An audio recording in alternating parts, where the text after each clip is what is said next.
The grand ballroom of a prestigious New York City hotel shimmered under a canopy of glittering chandeliers. Every corner radiated sophistication, from the elegantly dressed guests to the melodic hum of a live orchestra playing softly in the background. It was an evening dedicated to a noble cause, raising funds and awareness for children in need, a cause Melania Trump had championed for years. As she stepped onto the stage, poised and graceful in a navy blue gown, the crowd erupted into applause. The former First Lady began her speech, her voice steady yet warm, resonating with the hope and determination of someone deeply committed to making a difference. The atmosphere was perfect, until it wasn't. During the Q&A session that followed her speech, a man from the back of the room stood up. His voice cut through the serene ambiance like a jagged knife. "Mrs. Trump," he began, his tone dripping with condescension, "why should anyone believe in your so-called dedication to this cause? Your past, your privilege. Do you really understand the struggles of the people you claim to help?" The room froze. Conversations hushed. Forks paused mid-air. All eyes darted to Melania, who stood momentarily silent, her serene expression unbroken, but her hands gripping the edges of the podium ever so slightly. The weight of the man's accusation hung heavy in the air, oppressive and unrelenting. A ripple of discomfort spread across the room as guests exchanged uneasy glances, unsure of what would happen next. At the Trump family's table, Barron Trump sat quietly, his sharp blue eyes narrowing at the man's words. He had always admired his mother's ability to endure criticism with dignity, but something about this moment was different. This wasn't just an attack on her reputation, it was an attack on her heart, her intentions, and the years of quiet effort she had poured into helping others. His chest tightened and he felt a surge of emotions: anger, hurt, and a fierce protective instinct he hadn't fully understood until now. Barron rose from his chair. At just 18 years old, he was already taller than most in the room, his presence commanding attention without a single word. The soft murmurs among the crowd ceased as people noticed him pick up the microphone at his table. His hands were steady, but his face betrayed a mix of determination and vulnerability. "Excuse me," he said, his voice calm but firm, cutting through the tension like a beacon.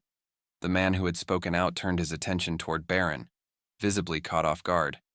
The room fell into a silence so profound, it felt as though the chandeliers themselves were holding their breath. "You can criticize anything about my family," Barron began, his voice unwavering, "but not my mom's heart. Let me tell you what you don't know about her." His words hung in the air, their weight undeniable. The crowd, captivated by his composure, leaned in, their curiosity piqued. In that moment, the boy the world had seen grow up quietly beside his mother was no longer a boy. He was a young man standing up for what mattered most: family, kindness, and the truth. Barron's voice held steady as he continued, but the emotion in his eyes told a deeper story.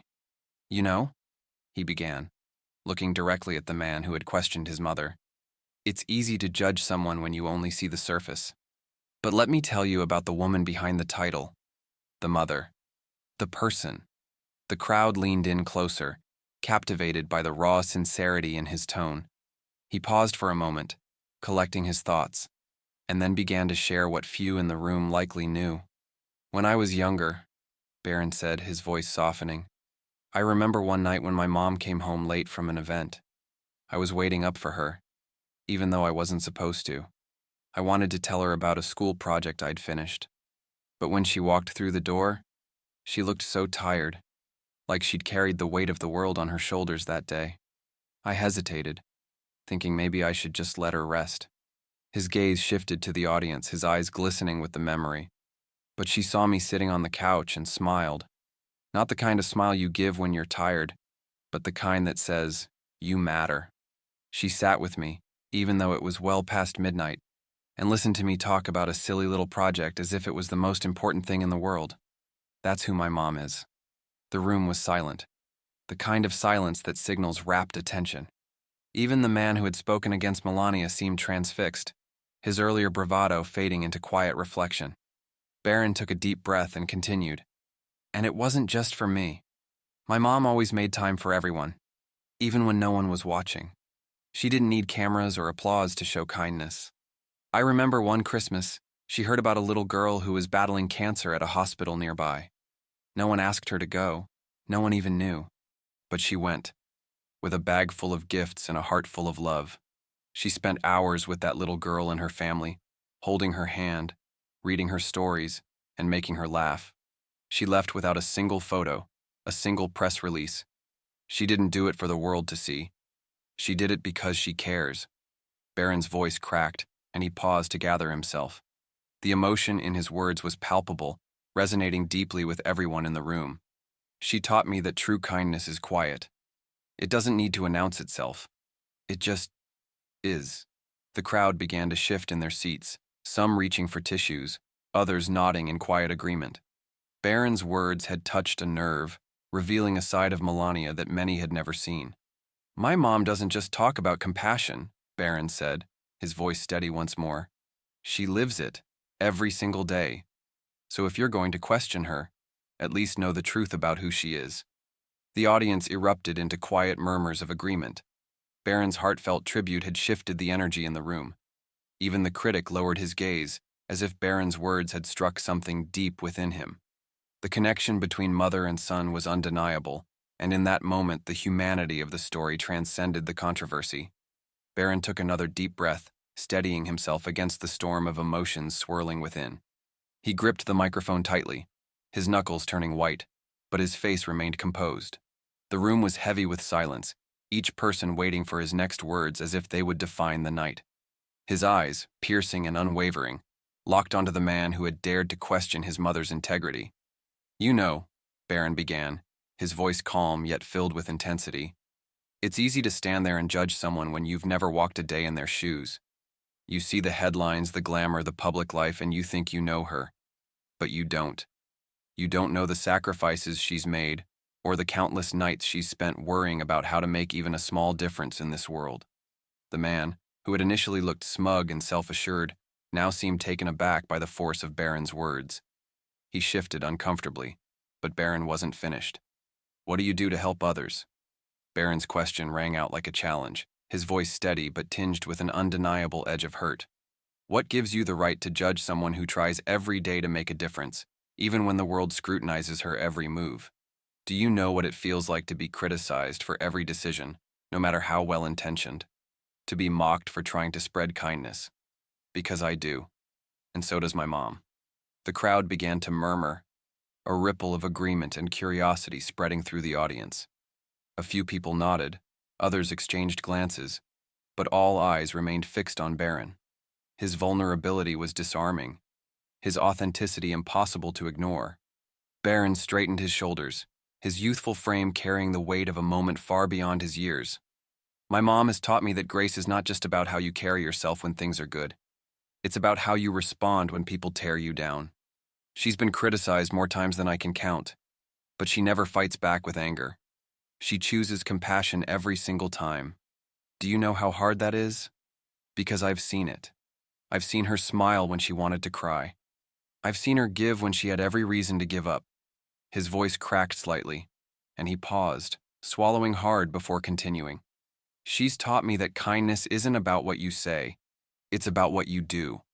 And what she does every single day is care. She cares about the kids who need help. She cares about making the world a little bit better, even if it's just one life at a time. That's who she is. And that's what you're questioning." The crowd began to stir, murmurs of agreement growing louder. A few claps echoed from the back of the room, slowly building into a wave of applause. Barron's words were hitting their mark, not just with the critic, but with everyone in the room. The man opened his mouth to respond, but the applause drowned out his words. Barron didn't wait for him to recover.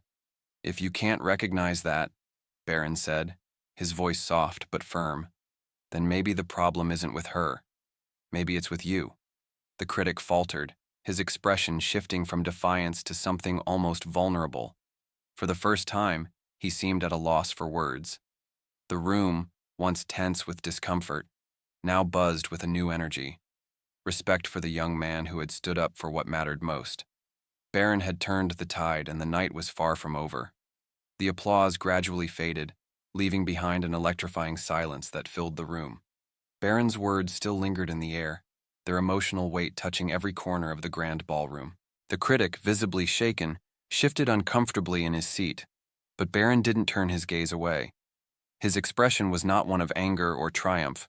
It was one of quiet resolve, the kind born of understanding the power of kindness in the face of cruelty. Barron adjusted the microphone slightly, his hands steady but his heart racing. "Let me tell you what my mom taught me about kindness," he began, his voice softer now, but no less impactful. "She always told me that being kind isn't about getting credit. It's not about people noticing or applauding you. It's about doing the right thing, even when no one is watching." His voice carried a vulnerability that drew the crowd in closer, as if they were leaning into his very soul. "I've seen her show kindness in ways the world will never know.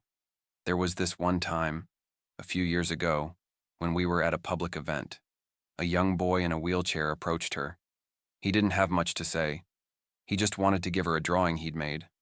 I remember the way she knelt down to his level, looked him in the eyes, and told him how much his art meant to her.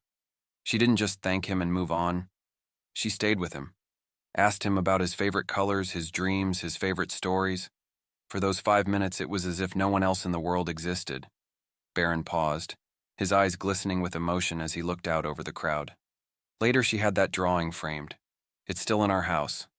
Every time I see it, I remember how much that moment meant. Not just to that boy, but to her. That's who my mom is. She doesn't just teach kindness, she lives it." The critic shifted again, his bravado now fully replaced by quiet introspection. Barron noticed, but didn't dwell on it. His words weren't meant to shame. They were meant to inspire. "She taught me that kindness is what holds us together," Barron continued. "It's what makes life worth living. It's what makes us human. And it's not always easy. Sometimes it's the hardest thing to do, especially when people are cruel or when they misunderstand you. But that's when it matters the most." The crowd was utterly still, hanging on to every word. Even those who had come to the event with only casual interest now felt deeply moved, as if something inside them had shifted. Barron's voice softened further, carrying an almost confessional tone. "There are moments when I wanted to fight back, to say something cruel in return when people judged her unfairly. But she always stopped me. She'd say, 'Barron, don't let someone else's bitterness make you bitter. Show them who you are with your actions, not your anger.' And she was right. Kindness is stronger than hate." Tears glistened in the eyes of some audience members now, their hearts moved not just by Barron's words but by the truth they carried. It wasn't just about Melania. It was about everyone in the room, about the choice they had every day to respond with kindness or cruelty. As the young man stood there, a quiet determination in his stance, the crowd began to stir. A slow, heartfelt applause started, spreading like wildfire through the room. This wasn't the polite clapping of earlier. This was raw, genuine appreciation. People stood, one by one, until the entire room was on its feet, their applause echoing off the high ceilings. Barron stepped back slightly, the overwhelming sound washing over him. But he didn't bask in the moment. Instead, he held up his hand, gently signaling for quiet. When the room stilled once more, he leaned into the microphone, his final words for the section soft but powerful. "Kindness isn't weakness. It's strength. And tonight, let's use that strength to make a difference. Not for applause, not for recognition, but because it's the right thing to do." In that moment, the energy in the room shifted completely. Barron had done more than defend his mother. He had reminded everyone in the room, including the critic, of what truly mattered. And the night wasn't over yet. The atmosphere in the room had shifted entirely. What had begun as an awkward and tense moment of confrontation had transformed into something profound, a shared sense of humanity. The crowd, still standing after their thunderous applause, seemed moved in a way that transcended words. There was no longer judgment, no whispers of doubt or criticism. Instead, the room pulsed with a quiet reverence for the young man who had spoken from his heart. As Barron stepped back from the microphone, his words lingering in the air, a woman in the audience stood up. She was elegantly dressed but carried an air of humility, her voice trembling as she spoke. "Barron, may I say something?" she asked gently, her eyes glistening with tears. Barron nodded, his expression one of quiet encouragement. The woman turned to face the room, her voice steady despite the emotion brimming in her tone. I've never spoken at one of these events before, she began, but tonight, I feel like I have to. I don't know Melania personally, but I've seen the impact of her work firsthand.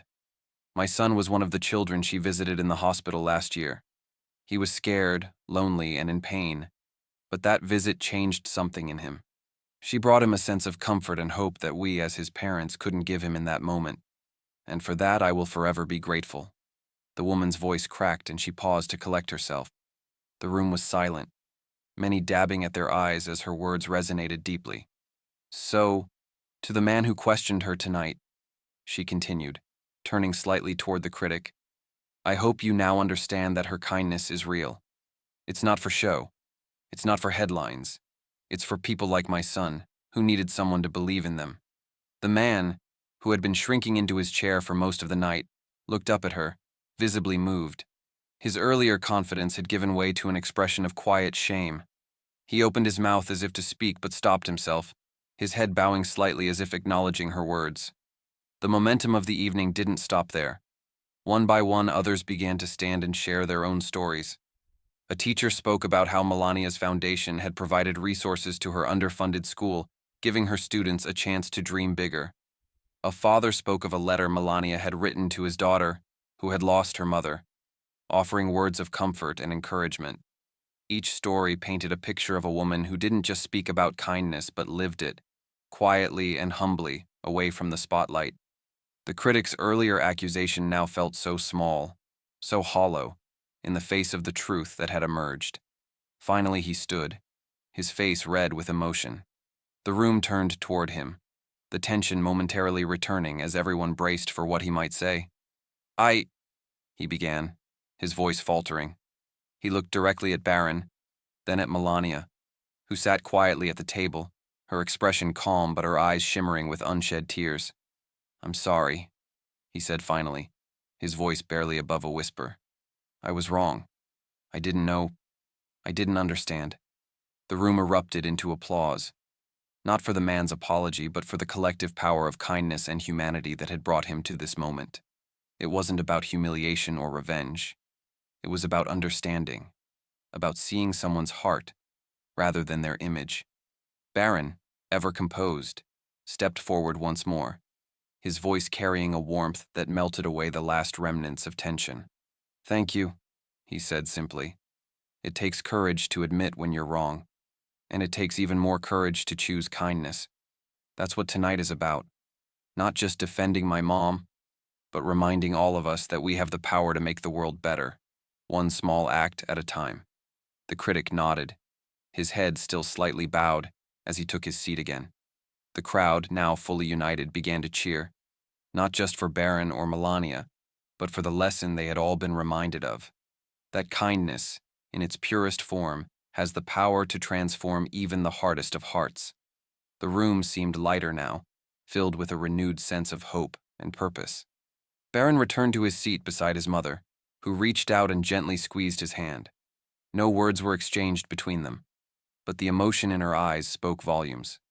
She was proud, not just of his defense of her, but of the young man he had become. The night wasn't just about a charity event anymore. It had become a testament to the enduring strength of compassion, humility, and humanity. And as the evening drew to a close, it was clear to everyone present that they had witnessed something extraordinary. As the applause echoed through the grand ballroom for what felt like an eternity, the energy in the room shifted once more. This wasn't just about celebrating a speech or a single moment. It was about a collective realization, a reminder of the power of compassion and understanding. The guests, many of whom had come for a routine charity event, now felt as though they had been part of something transformative. But Barron wasn't finished. He stood again, this time at the podium, the weight of the night evident on his face. His eyes swept across the crowd, taking in their expressions, some tearful, some smiling, all captivated. He took a deep breath, steadying himself before he spoke. Thank you, he began, his voice filled with a quiet humility that instantly silenced the room. Thank you for listening. Thank you for opening your hearts tonight, not just to my mom, but to each other. Because this is what kindness looks like. It's not about being perfect. It's about trying. It's about showing up, even when it's hard. He paused, his words hanging in the air, their weight felt by everyone. Tonight isn't about me or my mom. It's about the children who need us, the families who depend on our support, and the small acts of love that can make a world of difference. My mom always says, if you can help even one person, you've already changed the world for them. And she's right. The crowd was utterly still, every word sinking in like a stone dropped into still water. Barron's sincerity was undeniable, and his youth only made his wisdom more poignant. He turned slightly, looking at his mother, who sat with her hands clasped, her eyes shimmering with pride. "Mom," he said, his voice cracking just slightly, "thank you for teaching me what it means to care, for showing me that real strength isn't about how loud you are. It's about how kind you are. Everything I said tonight, everything I've learned, it's because of you." Melania's lips trembled as she smiled, tears rolling down her cheeks. She mouthed the words, "Thank you," as the room watched this deeply human moment between mother and son. Barron turned back to the crowd, his voice growing stronger as he addressed them one last time. "I know it's easy to feel like the world is too big, too divided, too broken to fix. But it starts with us. It starts with one small act of kindness, one moment of compassion. That's all it takes to create a ripple effect. So tonight, I'm asking each of you, let's make that choice. Let's choose kindness.